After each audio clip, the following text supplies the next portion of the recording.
চেঙা অঞ্চলবাসীলৈ গৌৰৱ কঢ়িয়াই আনিলে কেইবাগৰাকী পৰীক্ষাৰ্থীয়ে। এইবেলি হাইস্কুল শিক্ষান্ত পৰীক্ষাত চেঙা অঞ্চলৰ কেইবাগৰাকী ছাত্ৰ ছাত্ৰীয়ে ডিষ্টেনশ্যন ষ্টাৰ আৰু প্ৰথম বিভাগত উত্তীৰ্ণ হৈ চেঙা অঞ্চললৈ গৌৰৱ কঢ়িয়াই আনিলে। দৰিদ্ৰতাই কেতিয়াও মানুহৰ জীৱনত হেঙাৰ হৈ থিয় দিব নোৱাৰে, তাৰে উজ্জ্বল নিদৰ্শন দেখুৱালে কেইবাগৰাকী পৰীক্ষাৰ্থীয়ে। দৰিদ্ৰতাক নেওচি সাফল্য অৰ্জন কৰি দেখুৱালে চেঙা অঞ্চলবাসীক। চেঙা অঞ্চলৰ যুৱ সমাজকৰ্মী পুতলা টেষ্টে যোৱা কেইবা বছৰ ধৰি ভাল ফলাফল দেখুওৱা ছাত্ৰ ছাত্ৰীক সম্বৰ্ধনাৰ জৰিয়তে উৎসাহ উদ্দীপনা জনায় আৰু সকলো সময়ত সামাজিক কাম কাজ কৰা দেখা যায়। যিকোনো সময়ত অসহায় দৰিদ্ৰ পৰিয়ালৰ কাষত থিয় দিয়ে পুতলা টেষ্টে।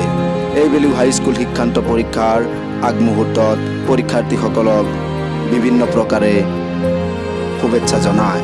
তাৰে লগতে হাইস্কুল শিক্ষান্ত পৰীক্ষাৰ ফলাফল ঘোষণা হোৱাৰ লগে লগে ঘৰে ঘৰে গৈ পৰীক্ষাৰ্থীসকলক সম্বৰ্ধনা জনায়।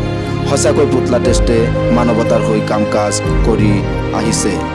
এই মানৱতাৰ পৰিচয় আগলৈ ধৰি ৰাখিব বুলি চেঙা অঞ্চলবাসীয়ে আহ্বান জনায়। Bureau' report YT365।